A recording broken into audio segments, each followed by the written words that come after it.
வணக்கம். இன்றைக்கி கேழ்வரகை வச்சு களி கிண்டுறது தான் பார்க்க போகிறோம். ஃபஸ்ட் டைம் நான் ட்ரை பண்ணுறேன். எப்படி இதுன்னு பார்க்கலாம். வாங்க வீடியோக்குள்ளே போகலாம். மாவை கட்டி கொஞ்சம் கொஞ்சமாக கிண்டணும். நல்லா கிண்டணும். கிண்டிக்கினே இருந்தால் கட்டியாக ஒரு பதம் வரும். பாருங்கள், ஃபஸ்ட் டைம் யூஸ் பண்ணுறேன். களி பதத்துக்கு வந்துடுச்சு. இப்போ நான் தட்டில் போட்டுட்டு காட்டுறேன்.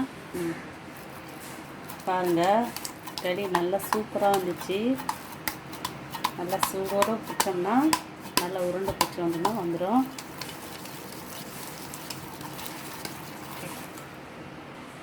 பாருங்கள், களி கிண்டிட்டும் சூப்பராக வந்திருக்கு.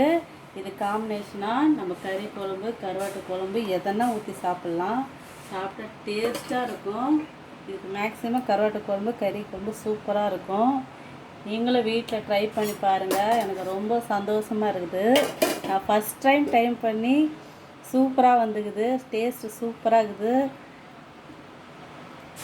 சான்ஸே இல்லை, சூப்பராக இருக்குது. நீங்களும் இதே மாதிரி வீட்டில் ட்ரை பண்ணி பாருங்கள். மறக்காமல் குழந்தைங்களுக்கு செஞ்சு கொடுங்க. இது கூட கொஞ்சம் நெய் ஊற்றி சாப்பிடுங்க, இல்லைன்னா நல்லெண்ணெய் ஊற்றி சாப்பிடுங்க. கொஞ்சம் உடம்புக்கு நல்லதாக இருக்கும். ஓகே, பாய்.